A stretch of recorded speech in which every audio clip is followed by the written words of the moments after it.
하나님께서 우리에게 주시는 말씀은 사도행전 18장 12절부터 끝절까지인데 봉독은 18절부터 하겠습니다.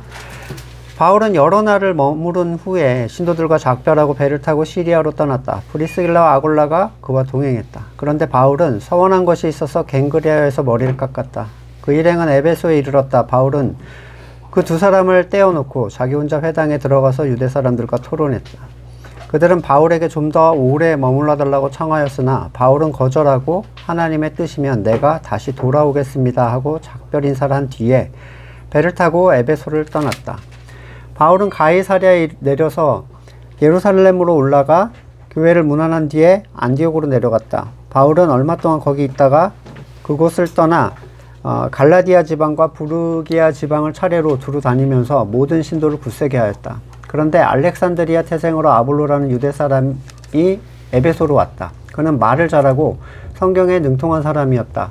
그는 이미 주의 도를 배워서 알고 있었고 예수에 관한 일을 열심히 말하고 정확하게 가르쳤다. 그렇지만 그는 요한의 세례밖에 알지 못하였다. 그가 회당에서 담대하게 말하기를 시작하니 브리스길라와 아굴라가 그의 말을 듣고서 따로 그를 데려다가 하나님의 도를 더 자세하게 설명하여 주었다. 아볼로는 아가야로 건너가고 싶어 하였다. 그래서 신도들이 그를 격려하였고 또 그쪽 제자들에게 아볼로를 영접하라고 편지를 보냈다. 그는 거기에 이르러서 이미 하나님의 은혜로 신도가 된 사람들에게 큰 도움을 주었다. 그가 성경을 가지고 예수가 그리스도이심을 증명하면서 공중 앞에서 유대 사람들을 힘있게 논박했기 때문이다. 19장으로 넘어가서 10절까지 이어서 보겠습니다. 아볼로가 고린도에 있는 동안에 바울은 높은 지역을 거쳐서 에베소에 이르렀다. 거기서 그는 몇몇 제자를 만나서 여러분은 믿을 때 성령을 받았습니까? 하고 물었다. 그들은 우리는 성령이 있다는 말을 들어보지도 못하였습니다. 하고 대답했다. 바울이 다시 물었다. 그러면 여러분은 무슨 세례를 받았습니까? 그들이 요한의 세례를 받았습니다. 하고 대답하니 바울이 말하였다. 요한은 백성들에게 자기 뒤에 오시는 이 곧 예수를 믿으라고 말하면서 회개의 세례를 주었습니다. 이 말을 듣고 그들은 주 예수의 이름으로 세례를 받았다. 그리고 바울이 그들에게 손을 얹으니 성령이 그들에게 내리셨다. 그래서 그들은 방언으로 말하고 예언했는데 모두 12사람쯤 되었다. 여기까지만 7절까지죠. 사도들 이제 바울을 위시한 실라, 디모데 이렇게 사도들이라고 표현도 했는데 이 율법을 고수하는 유대인들에게는 공격을 당연히 받았을 것이고 이방인이라고 해서 그들을 친근하게 대해주진 않았습니다. 기본적으로 유대인들에게 선동당한 이방인들이 이 사람들을 공격하는 기본적인 이유는 종교적인 이유보다는 경제적인 이유가 핵심이었어요. 그래서 사도들을 공격하기 위해서 정치적인 문제로 그들을 몰아가는 방법을 썼는데 합법적인 공권력을 사용하는 게 훨씬 자기들한테도 좋죠. 그래서 본문에는 법을 어기면서 하나님을 공경하라고 선동했다는 그 고소 내용을 봤을 때 이 고소인이 유대인이 아닌 이방인들의 고소 내용임을 짐작할 수가 있습니다. 여기서 언급된 법은 로마법을 의미하는데 로마에서는 허가받지 않은 종교가 포교 행위를 하는 게 불법이었어요. 하지만 갈리오는 이 고소 사건이 로마법에 관계된 일이 아니라는 사실을 알고 정확하게 딱 선을 그어버립니다. 그러자 사람들이 엄한 회당장 소스데네를 붙들어서 때렸다 이렇게 얘기하는데 소스데네가 회심한 내용도 없고 성도라는 그런 것도 아닌데 이 공격을 당한 것은 이 문제를 일으킨 군중들이 헬라인들이었고 이 당시의 헬라 문화에서는 기독교나 유대교나 거기라고 생각했어요. 그냥 같은 거다라고 생각을 한 거죠. 그러니까 회당장을 때리면 된다 이렇게 아마 판단을 한 것 같아요. 바울은 결국 여기를 떠나서 시리아로 갔고 브리스길라 아굴라가 동행을 합니다. 여기서 바울이 다소 율법적인 행동을 잠깐 보여주는데 서원한 이유로 머리를 깎았다 이런 기록이 있어요. 이 서원은 나시린의 서원을 의미하는 것으로 보이는데 나시린은 뭔가 서원을 한 기간 동안 정한 기간 동안 머리를 깎지 않고 있다가 그 기간이 되면 그 자란 머리를 잘라서 번제 제물로 같이 태운대요. 제물과 함께. 그래서 감사를 표시하는 어떤 서원인데, 어떤 이유에서 서원을 했는지가 나오지가 않아요. 그리고 왜 단지 감사하면 감사기도 정도로 끝내지 않고 굳이 이렇게 했을까 알 수 없지만, 바울은 율법의 행위에 대해서 분명히 바른 가치관을 가지고 있었고 그 양심에 자유했던 것으로 보여요. 그러니까 무엇을 하거나 안 하는 것이 중요한 게 아님을 서신에서 얘기하고 있죠. 우리가 모이는 것은 주의를 지켜야 되기 때문에 모이는 게 아니죠. 네. 그러면 안 모여야 되는 거다라고 얘기할 필요는 없다는 거예요. 갈라디아서 6장 15절, 할례를 받거나 안 받는 것이 중요한 게 아니라 새롭게 창조되는 것이 중요합니다. 바울은 그의 서신서에서 모든 율법을 부정하는 게 아니었어요. 하면 안 된다, 이게 아니죠. 속의 것으로 행하지 않는 행위에 대한 지적을 한 것이고, 서원을 지키는 일이 바울에게는 행위적 가치를 넘어서 있었기 때문에 크게 문제될 게 없었습니다. 바울이 에베소에 이르러서 이 브리스길라 아굴라를 떼어놓고 혼자 회당으로 들어왔어요. 네. 아마도 그 일이 이 평신도 부부에게 위험한 일이 될 것이다 라고 판단을 했던 것 같아요. 그래서 이들을 보호하기 위한 나름의 방식이었던 것 같은데, 그의 설교에 영향을 받은 에베소 사람들은 바울에게 좀 더 오래 머물러 있기를 요청을 합니다. 근데 이를 거절하고 이런 식으로 얘기를 해요. 하나님의 뜻이면 다시 오겠다. 바울이 이곳을 떠나는 이유에 대해서 주석가들은 바울이 6월절을 예루살렘에서 보내기 위해서라고, 그러니까 겨울에 해상로를 갈 수가 없잖아요. 이쪽이 얼어버려서 배가 못 움직인대요. 그래서 그 시기가 떠날 수 있는 시기가 정해져 있었고, 이 배를 타야만 그렇게 가서 6월절을 지킬 수 있었다라고 보는 견해들이 있어요. 하나님이 뜻이면 다시 오겠다. 어떤 의미로는 올 수도 있고 안 올 수도 있다. 뭐 이런 식으로 이해할 수 있는데, 회피용 발언이 아니라 반드시 돌아오겠다는 의지적인 그 문법적인 표현이에요. 이 돌아오겠다라는 거예요. 어떻게 해서든지 하나님 뜻 안에 있으면 내가 어떻게든 돌아올 거다, 이런 의미인데, 주석가들은 이 이동에 대해서 바울이 예루살렘에 많은 사람들이 모이잖아요, 6월절 때. 그러면 2차 선교 여행의 선교 소식을 알리기 위해서 이곳에 반드시 가고 싶어 했다, 이렇게 보고 있습니다. 이후로 바울은 여러 교회를 돌면서 모든 신도를 굳세게 했는데, 당연히 어떤 식으로 굳세게 하겠어요? 말씀을 바르게 전함으로써. 이게 오늘 본문의 거의 핵심이에요. 이 전체에서 말씀이 바르게 전해지는가, 이게 굉장히 중요한 포인트입니다.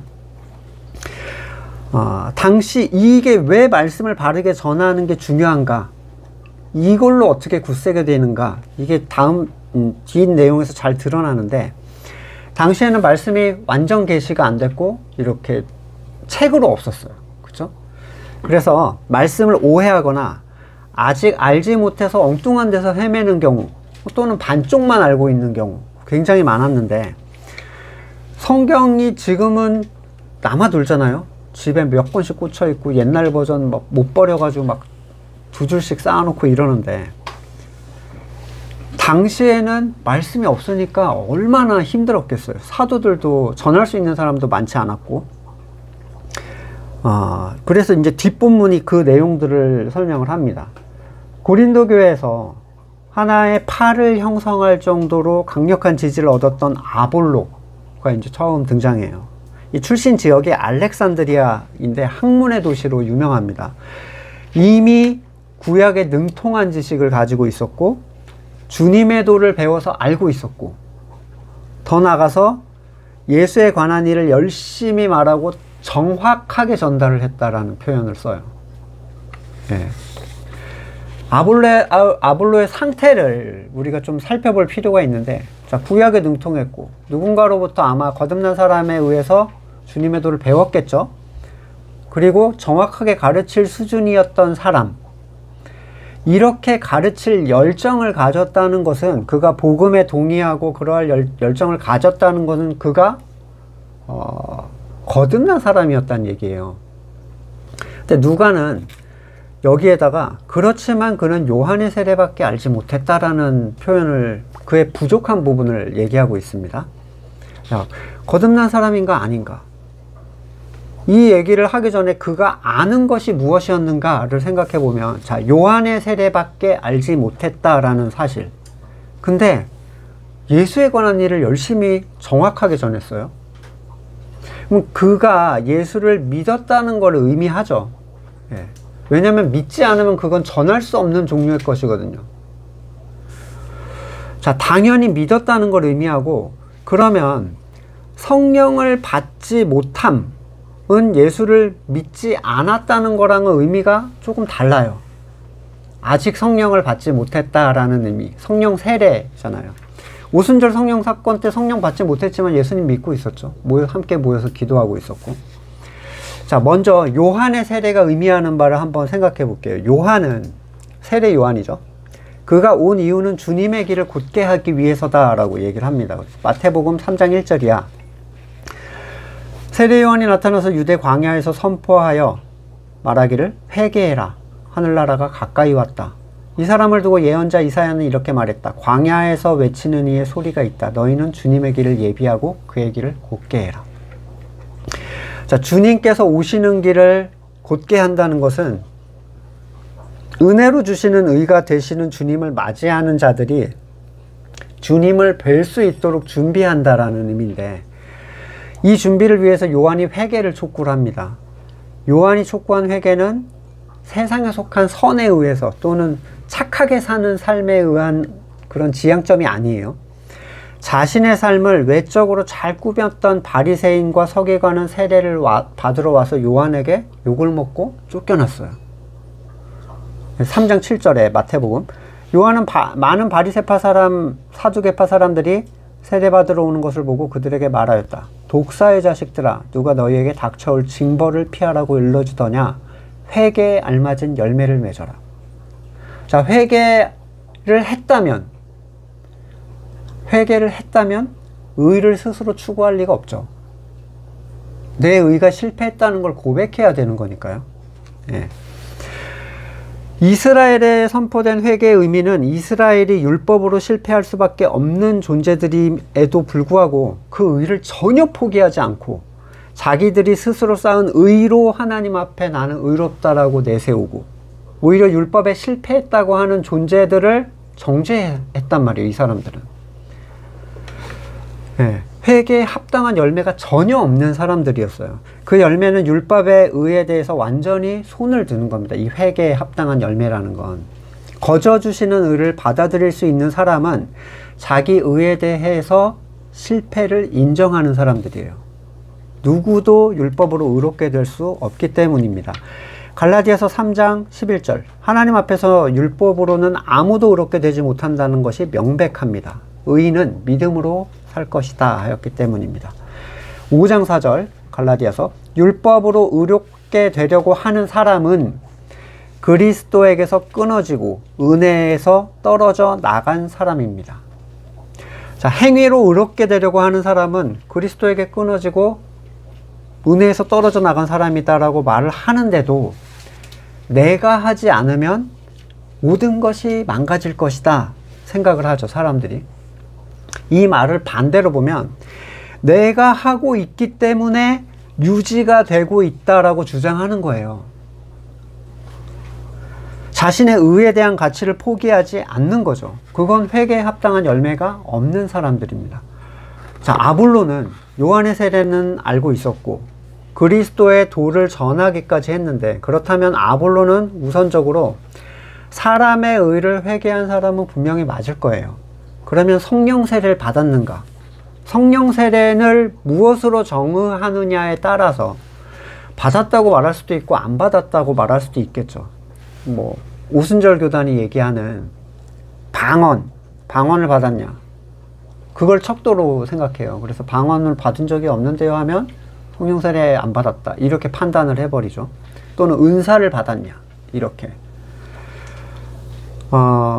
자신에게 일어난 하나님의 크신 일을 깨닫고 말하는 것이 오순절 성령 사건의 핵심이에요. 성령을 받은 사람들은 다 그렇게 했어요. 지금까지.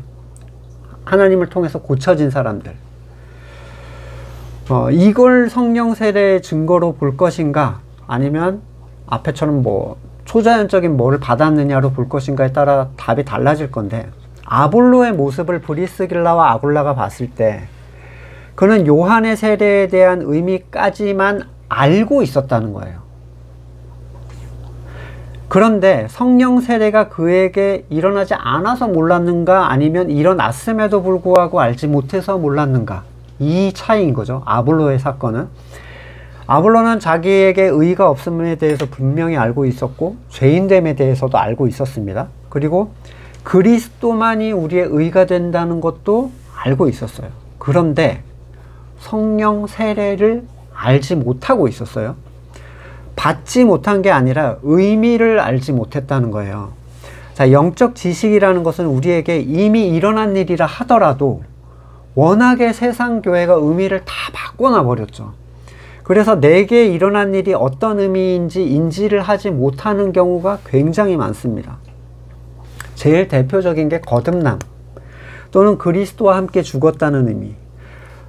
그리스도의 죽음이 나에게 입혀져서 내가 그리스도만을 향하게 되고, 내 옛사람의 생명을 의지와 관계없이 내가 불편하게 생각하게 되고, 스스로 의의 힘을 쓸 수 없는 그 상태를 내가 죽었다라는 의미거든요, 그게. 근데 사람들은 대부분 내가 생각할 때 내가 선에 합하지 않으면 나는 아직 죽지 않았다, 난 죽어야 된다, 이렇게 생각해요.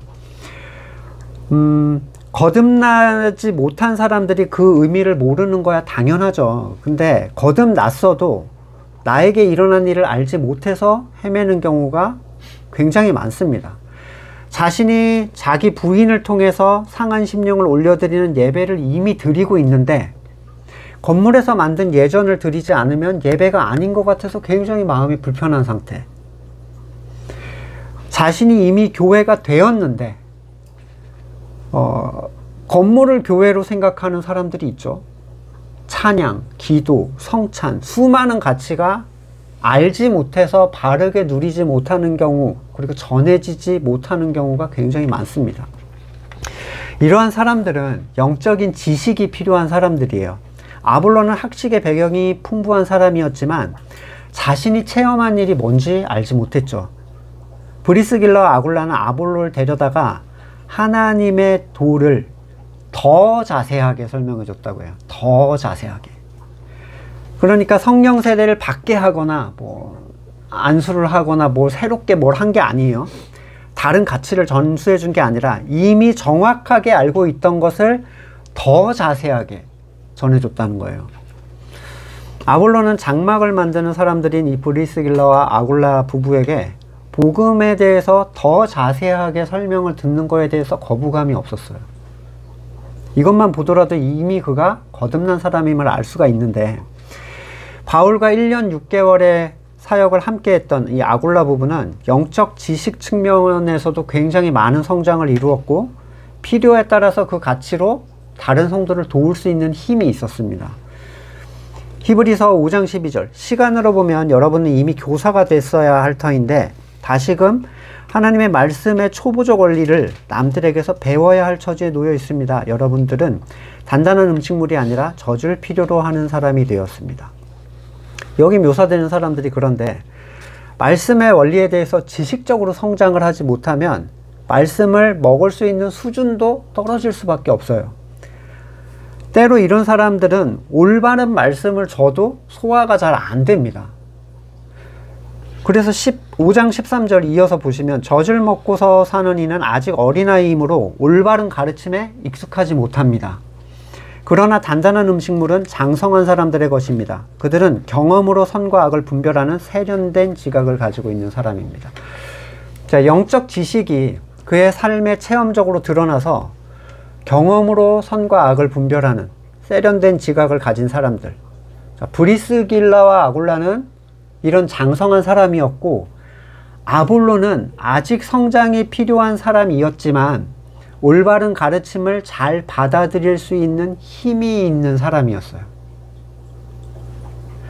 그러나 이것은 성도 간의 우위의 개념은 전혀 아닙니다. 서로가 서로를 돕는 지체의 역할로서 이해를 해야 되는데, 나보다 더 한다거나 나보다 적게 한다는 것으로 우위가 나뉘면 이미 하나의 개념이 무너진 거죠. 높은 것은 깎아서 낮게, 평탄하게, 또 낮은 것은 높아지게, 그리스도 앞에서 동등한 존재로 서는 거예요, 교회라는 게. 본래 말을 잘하고 구약에 정통한 학자, 그리고 전도와 설교에 대한 열정이 가득했던 이 아볼로가 성령 세례에 대한 자세한 지식을 얻게 되자 호랑이가 날개를 단 격이 됐어요. 그래서 그의 사역에 있어서 큰 힘을 얻게 됐는데, 무려 고린도 교회에서 바울과 어깨를 나란히 하는 교사의 자리로 성도들을 돕고 있었죠. 그는 능히 성경을 가지고 예수가 그리스도이심을 증언하면서 이미 하나님의 은혜로 신도가 된 사람들을 돕습니다. 그래서 나는 씨를 뿌리고 아볼로는 물을 줬다, 이렇게 표현하잖아요. 자신도 그런 사람이었잖아요. 알지 못해서 성장하지 못했던. 그러니까 하나님의 은혜로 신도가 되었으나 아직 세례 요한의 세례밖에 알지 못했던 사람이었는데, 저도 거듭나고 나서 4년째부터 이제 사역을 시작했거든요. 나름은 성경을 안다고 생각했어요. 왜냐면 나는 교역자 집안, 완전 관심 없었는데도 교역자 집안이라는 이유 때문에 나는 그래서 남들보다 좀 더 많이 들은 기가 있다. 서당계도 3년이면 뭐 이런다는데, 되게 교만한 생각을 가지고 있었죠.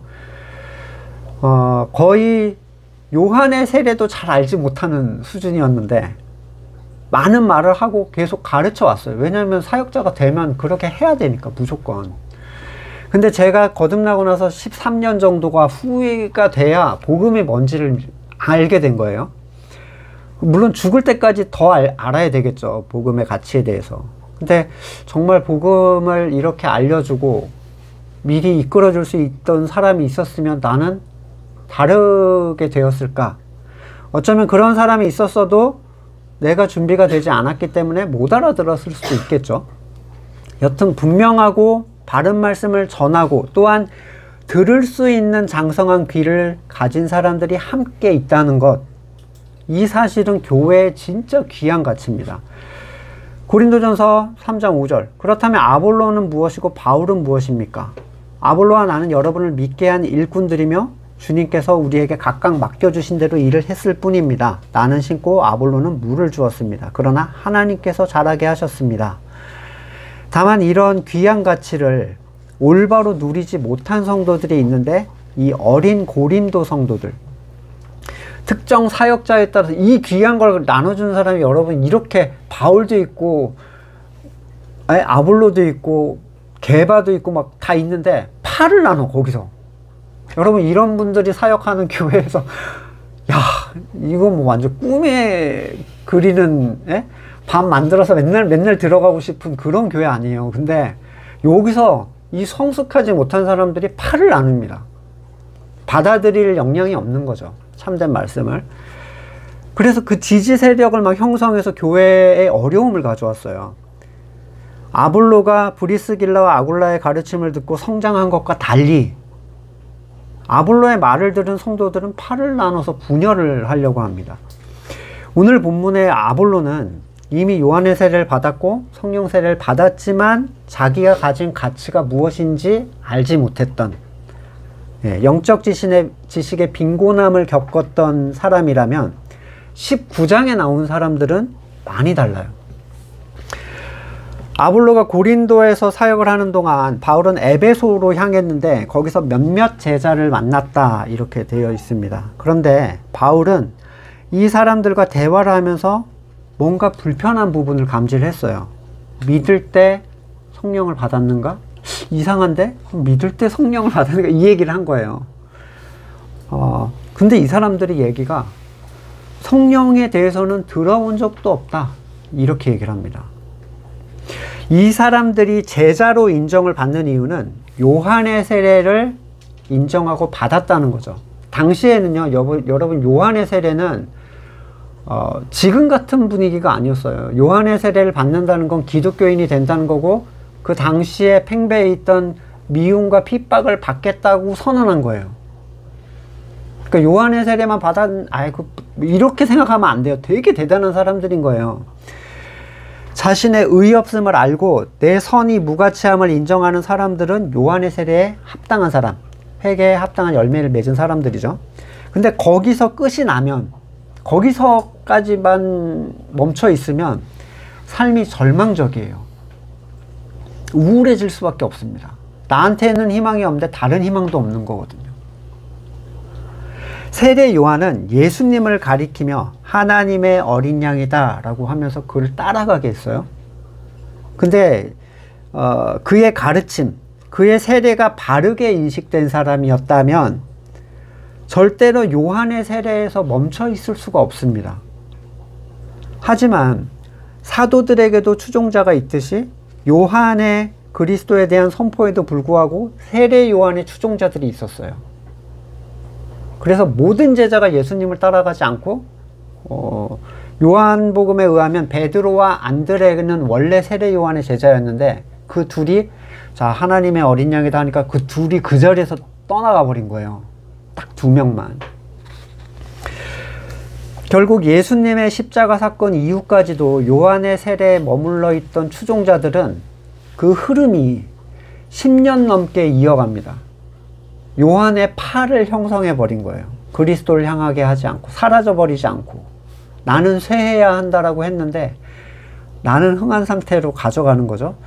그들은 바른 복음의 가치를 받아들일 만한 수준이 되지 않았고 어쩌면 그리스도의 복음을 왜곡하거나 축소해서 자기들이 추구하는 사상을 계속 이어가게 만들었던 것 같아요. 자, 요한복음 1장 33절. 나도 이분을 몰랐습니다. 그러나 나를 보내어 물로 세례를 주게 하신 분이 나에게 말씀하시기를 성령이 어떤 사람 위에 내려와 머무는 것을 보거든 그가 바로 성령으로 세례를 주시는 분이심을 알아라 하셨습니다. 자, 요한이 자신을 쫓는 사람들에게 예수님을 따라가라 라고 한 가장 중요한 이유는 내가 맡은 건 물 세례잖아요. 근데 예수님은 성령으로 세례를 주시는 분이라는 거예요. 그래서 저분을 따라가라 이제 한 거죠. 요한의 표현에 의하면 요한은 그분의 신발끈을 묶을 자격도 안 되는 존재. 자기를 그렇게 평가했고 상대적으로 그분의 크심을 드러냈죠. 요한복음 3장 5절 예수께서 대답하셨다. 내가 진정으로 너에게 말한다. 누구든지 물과 성령으로 나지 아니하면 반드시 두 가지로 나야 돼요. 물과 성령으로 나지 아니하면 하나님의 나라에 들어갈 수 없다. 예수님께서는 물과 성령으로 나지 않으면 안 된다 절대 선언하셨어요. 예외는 없습니다. 만약에 지금 이 사람들이 요한의 세례에만 머물러 있다면 하나님의 나라에 들어갈 수 없는 상황이에요. 물로 세례를 받은 사람은 반드시 성령의 세례를 받아야만 하는데 그럼 어떻게 받느냐는 거죠. 성령 세례를 받기 위해 많은 사람들이 기도원을 찾거나 특정 사람에게 찾아가서 안수를 받으려고 해요. 하지만 성령 세례는 제일 핵심적인 건 사람이 의도할 수 없다는 거예요. 요한복음 3장 6절 아까 본문에서 이어서 육에서 난 것은 육이요 영에서 난 것은 영이다. 너희가 다시 태어나야 한다고 내가 말한 것을 너희 이상하게 여기지 마라. 바람은 불고 싶은 대로 분다. 너는 그 소리는 듣지만 어디에서 와서 어디로 가는지 모른다. 성령으로 태어난 사람은 다 이와 같다. 사람은 의도할 수 없지만 시작점에 복음에 대한 믿음의 반응이 있다는 건 분명한데 물세례는 사람이 줍니다. 성도가 성도에게도 줄 수 있어요. 그게 성경적이죠. 목사가 주는 게 아니라 성도가 성도에게 줘도 돼요. 그게 성경적이에요. 그러나 성령 세례는 오직 하나님만 주시는 거예요. 성령 세례는 그 존재가 완전히 하나님 손에 들어왔다라는 확증이죠.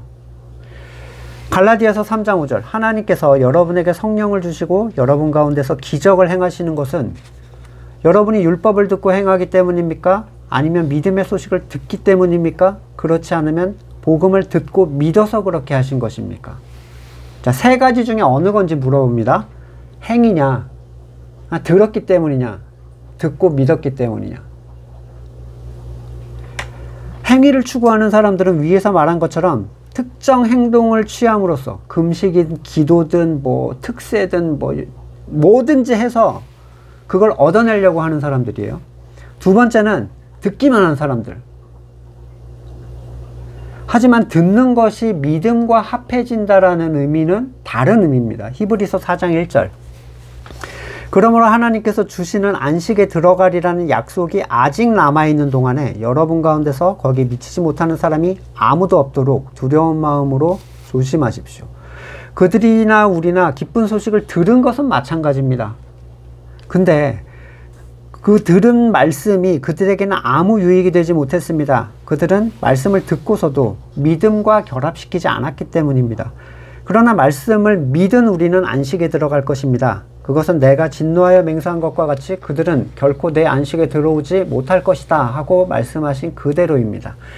사실상 하나님께서 세상을 창조하시고 모든 일을 끝마치셨으므로 그때부터 안식은 있어 온 것입니다. 자, 듣고 믿는다는 것은 그 들은 것이 행위, 그러니까 나의 삶으로 나타나기 시작한다는 의미예요. 자, 믿기 때문에 쉬는 겁니다. 쉬라고 해서 쉬는 게 아니라 믿기 때문에 쉬는 거예요. 하지만 들어도 믿지 않는 사람들은 자기를 절대로 쉬지 않아요. 의를 쌓는 행동을 절대로 멈추지 않습니다. 이 사람들은 안 믿기 때문이죠. 이런 거 있잖아요. 예수님이 우리의 의가 되심을 난 믿어. 열심히 뭐 해요. 근데 그거 안 하면 너무 불안해.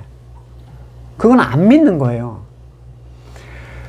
오직 믿은 우리만이 안식에 들어간다.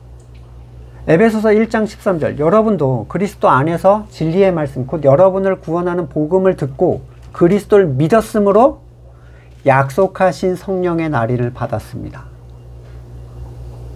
성령은 믿음 이후에 나오는 약속이에요. 그냥 어떻게 해서 얻어내는 게 아니라고요. 이 성령은 하나님의 소유인 우리가 완전히 구원을 받을 때까지 우리의 상속의 담보이시며 우리로 하여금 하나님의 영광을 찬미하게 하십니다. 듣고 믿은 자들에게는 성령이 약속이에요.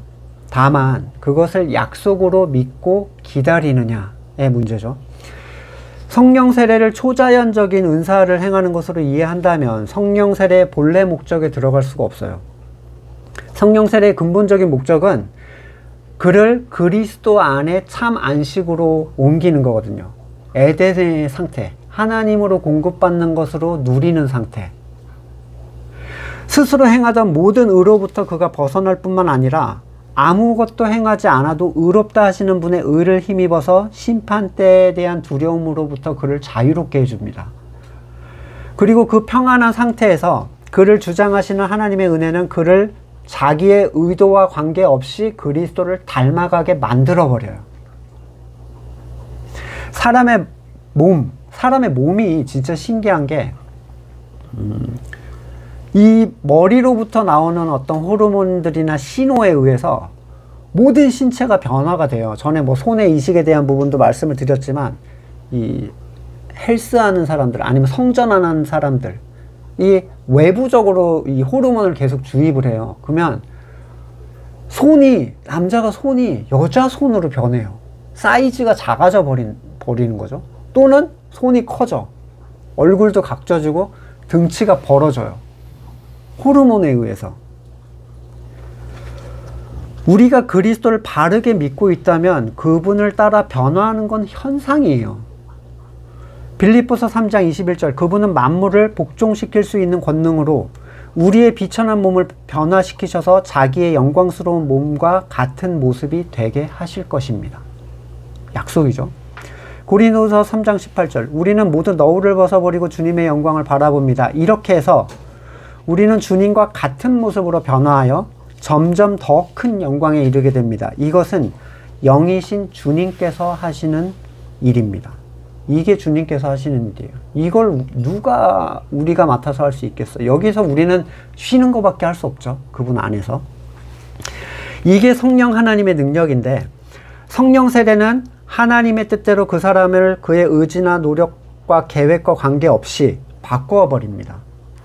이러니 성령 세례를 받지 못한 사람은 구원에 참여할 수가 없는 거예요. 그러나 참으로 거듭난 사람, 그러니까 요한의 세례를 참되게 받은 사람은, 물론 여기서 참되게 받았다는 건 건물교에서 주는 그런 식의 고백을 얘기하는 게 아니죠. 참으로 스스로의 의와 선에 대해서 절망한 사람들, 성령 세례를 위해서 하나님의 준비하심이 분명히 있어요. 아무리 거듭났어도 성령 세례를 받지 못하면 하나님을 알 수가 없습니다. 딴 데서 헤매는 거죠. 머리와 연결될 수가 없어요. 성도와 성도의 교제가 일어나지 않습니다. 다른 의미로 그는 교회됨이 뭔지 알 수 없어요. 성령 하나님의 가장 중요한 역할은 거듭난 성도를 그리스도와 연결시키고 또한 연결된 지체들과 교제해서 하나로 만드는 일. 그래서 성령이 여러분을 평화의 띠로 묶어서 하나 되게 해주신 것을 힘써 지키라 하고 얘기를 하는 거예요. 성령이 묶어서 하나 되게 하신 것을. 그러니까 성령이 없으면 성도가 누군지 알 수 없어요. 성령 세례가 반드시 필요한 것은 예수님께서 그것을 기다리라고 하셨기 때문이요. 내가 줄 건데 기다려라 라고 하셨죠. 그것을 통해서만 하나님께 속한 살아있는 증인이 될 수 있어요. 요한의 세례에서 멈추어 있는 사람은 아직 그리스도의 몸에 제대로 연결되거나 그분의 가지에 제대로 붙어서 공급을 받는 상태라고 말할 수가 없습니다. 그쵸? 겨우 생명만 붙어 있는 상태예요. 그 가지에서 잎이 나고 열매가 맺히며 생명력이 흘러가려면 교제케 하시는 성령 세례가 필수적이에요. 참으로 거듭난 사람들에게 성령을 기다려라, 멈춰 성령을 기다려라, 이 가르침, 그 이전에 스스로 무엇을 하지 말라는 그 기다림의 시간은 굉장히 중요한데, 이것이 정작 말씀을 전하는 사람들의 입에서 바르게 나가지 않고 자신들이 만들어 놓은 가치를 행하게 하기 위해서 성령을 기다리지 말라라고 얘기를 한다면, 참으로 거듭난 사람들조차도 그 가치를 알 수가 없게 돼버리겠죠. 기다릴 타이밍에 야 해, 어느 세월에 성령 기다려 해, 그럼 다 멈추는데 빨리 해야지. 여러분, 정말 요즘에 성령을 기다리라고 말하는 교회가 얼마나 있습니까? 얼마나 들어보셨어요? 그렇게 말씀이 홍수인데 여러분, 성령이 여러분에게서 일하실 때까지 기다리십시오. 그 약속을 기다리세요 라고 하는 곳을 얼마나 보신 적이 있습니까? 요한의 세례만 받았던 사람들은 심지어 이렇게 가르쳤어요. 자기 뒤에 오시는 이 곧 예수를 믿으라는 말도 몰랐어, 심지어. 그러니까 예수를 기다리지도 않은 거예요. 찾지도 않고. 예수를 믿는다는 말은 그분의 보내실 성령을 기다린다는 의미로 자연스럽게 연결이 될 수밖에 없어요. 예수를 믿는다는 건. 자, 성령을 기다리지 않는 교회는 예수를 믿는 교회가 아닙니다. 그쵸? 예수님의 약속인데 예수님의 약속을 믿지 않는 거잖아요. 그런 데를 어떻게 교회라고 얘기를 할 수가 있겠어요? 바울을 통해 바른 말씀을 접하게 된 사람들이 어떻게 됐습니까? 그 즉시로 성령을 받게 됐어요. 놀라운 일이죠. 믿음이 작동하고 그 즉시로 하나님이 약속에 대한 성취를 일으켜 주신 거예요. 방언으로 말하고 예언했다 이렇게 얘기하는데, 방언 예언에 대해서 계속 언급을 했지만 하나님의 구원의 은혜를 체험적으로 간증하는 걸 방언이라고 하는 거죠. 사도행전 2장 11절, 유대 사람들과 유대교에 개종한 사람들, 크레타 사람, 아라비아 사람인데 우리는 저들이 하나님의 큰 일을 방언으로 말하는 것을 듣고 있어. 살라살라를 얘기하는 게 아니에요. 그거랑 다른 방언이죠. 분명하게 구원의 사건이 나에게 어떻게 일어났는 걸 얘기하는 거예요. 예언은 받은 말씀을 받을 예를 한자를 써서 받은 말씀을 얘기하는 거지, 너 뭐 점쟁이 같은 얘기를 하는 게 아닙니다. 그래서 요엘서에서 내 영을 줄 때 예언을 할 것이다. 요엘서 2장 28절. 그 다음에 내가 모든 사람에게 나의 영을 부어주겠다. 너희 아들, 딸은 예언하고 노인들은 꿈을 꾸고 젊은이 환상을 보고 그때가 되면 종들에게까지도 남녀를 가리지 않고 나의 영을 주겠다. 이 나의 영이 성령이죠. 예외가 없습니다. 못 받는 사람은 아무도 없어요. 약속하신 것을 기다린다고만 한다면. 예. 그날에 내가 하늘과 땅의 징조를 나타내겠다. 피와 붉은 연기, 구름이 나타나고 해가 어두워지고 달이 핏빛같이 붉어질 것이다. 끔찍스럽고 크나큰 주의 날이 오기 전에 그런 일이 먼저 일어난다. 자, 그러면 성령을 받은 다음에 이런 일이 일어나야 되잖아요. 근데 왜 안 일어나는가? 자, 이 사람들은, 이 거듭난 하나님의 영을 받은 사람들은 세상에 받을 심판에 대해서 보게 돼요. 성령은 뭐라고 했죠? 심판에 대해서 알려주시는 분이죠. 그동안 나를 비추고 있다고 생각했던 그 빛이, 그 모든 가치가 빛을 잃어버립니다. 그리스도의 빛 앞에서. 오직 그리스도만이 그에게 가치를 주던 모든 빛을 어둡게 만드는 초월적인 빛이 될 것이기 때문에 성령을 받은 사람들은 증인이 됩니다. 되어야 하는 게 아니라 내 증인이 될 것이다. 오직 성령이 너에게 내리시면. 여러분이 여러분에게 일어난 구원의 사건을 증언하고 계신가? 그것이 성령 세례의 증거예요. 그리고 이것은 필연적으로 교회됨의 공동체적 가치로 연결이 돼요. 그런 사람들이 모여요. 너도 그래? 나도 그랬는데. 그냥 뭐 말하지 않아도 그 사람에게 일어난 일이 뭔지 나는 알고 있어. 이렇게 되는 거죠. 서로 설명할 필요가 별로 없어요. 나도 무너져 봤고, 나도 성령을 통해서 알아봤고, 그래서 뭔가 추구하는 게 똑같은 거예요. 세상에는 그런 사람이 없어요. 교회적 연합은 성령 사역의 핵심적 가치예요. 이게 되어야 비로소 우리에게 주신 기도를 할 수 있게 됩니다. 그때야 비로소. 여러분 홀로 교회됨을 모르고 성령을 못 받았는데 우리에게 주신 기도, 주님의 기도를 외워봤자 왜 우리라고 하지? 라는 생각밖에 안 드는 거예요. 오늘 본문은 올바른 복음의 진리의 선포가 거듭난 성도에게 끼치는 영향, 그 결과를 잘 보여줍니다. 거듭난 지 오래되었어도 절망의 바닥 가운데서 오랫동안 머물러 있는 사람들이 있기 마련이에요. 우리는 그러한 사람들에게 참된 복음을 전해줄 수 있는 브리스길라와 아굴라 같은 신도의 자리까지 나갈 수 있어야 되겠습니다. 네, 말씀을 놓고 같이 잠깐 기도하겠습니다. 요한의 세례 그리고 성령 세례, 이 두 가지가 나에게 어떤 의미였고 또 한쪽만 알고 있거나 또는 둘 다 겪었지만 아직 깨닫지 못하는 분들, 그리고 아예 아무것도 없는 사람들, 이런 사람들을 대할 때 내가 어떤 말로 그들을 도울 수 있는가 또 고민해 볼 수 있는 시간이 되기를 원합니다. 잠깐 기도하시고 제가 기도하고 마치겠습니다. 완전한 절망 가운데 있던 우리를 끌어내 주시고 그리스도를 향하게 하시며 성령을 주셔서 교회되게 하시고 지체들과 하나 되게 하시며 하나님을 찬양하게 하심을 감사드립니다. 아직 요한의 세례밖에 알지 못하는 다른 지체들, 주님께서 성령으로 임재하여 주셔서 그들도 우리와 함께 온전한 사귐을 갖는 자들이 되게 하여 주시옵소서. 지금은 우리 구주 예수 그리스도의 은혜와 하나님의 사랑과 성령의 교제케 하심이 자신의 모든 것들을 부정하고 오직 그리스도를 향하기를 소망하는 우리 지체들과 그의 삶의 자리 가운데 지금으로부터 영원히 함께 하시기를 간절히 축원드립니다. 아멘.